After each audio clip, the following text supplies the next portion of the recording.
បាទហើយថ្ងៃនេះនឹងចូលមេរៀនទី41ហើយបើអានទៅមិនត្រូវនឹងអក្ខរាភិរិតនៃភាសាកូរ៉េសូមមេត្តាអភ័យទោសជាមុនហើយក្នុងមួយវីដេអូ5ពាក្យទេបើអាចរៀនទៅក្រែងខុសពាក្យនៃភាសាកូរ៉េសូមបងប្អូនមេត្តាអភ័យទោសចំពោះផងចោះហើយឈើឈោអប់ស៊ូខុងខូគេថាឧបករណ៍ជួសជុល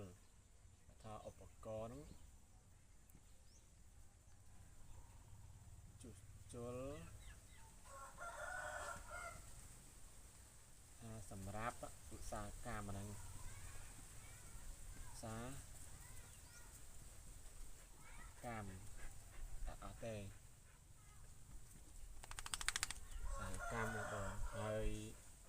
Penji នេះគេថាដង្កាប់ដងកាប់ Penji គេ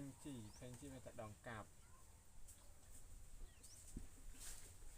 Penji ដង្កាប់ហើយ Nipo នេះដង្កាប់សំប៉ែត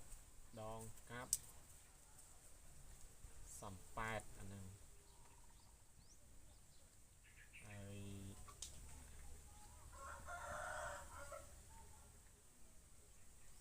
គឺឡាអ៊ីប៉គឺឡាអ៊ីអvà tu là vì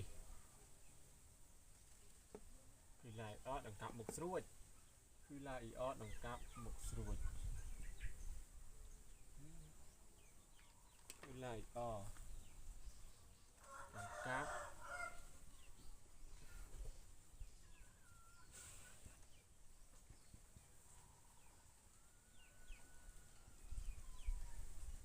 ស្រួចហ្នឹងហើយ Tira អ៊ីប៉ទូឡាវី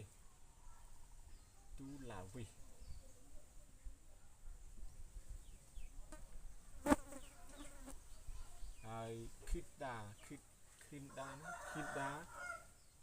មិនថាកាប់ពីផ្ដាច់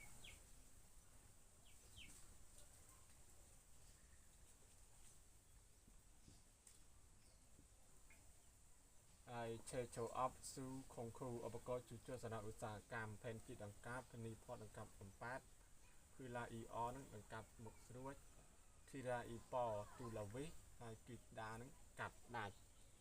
បាទបើអានទៅត្រាក្រៅរត់សូមមេត្តាអភ័យទោសផងចាស់បាទសូមអរគុណចា៎បើពេញចិត្តវីដេអូនេះសូមជួយ follow ម្នាក់មួយផងបាទសូមអរគុណ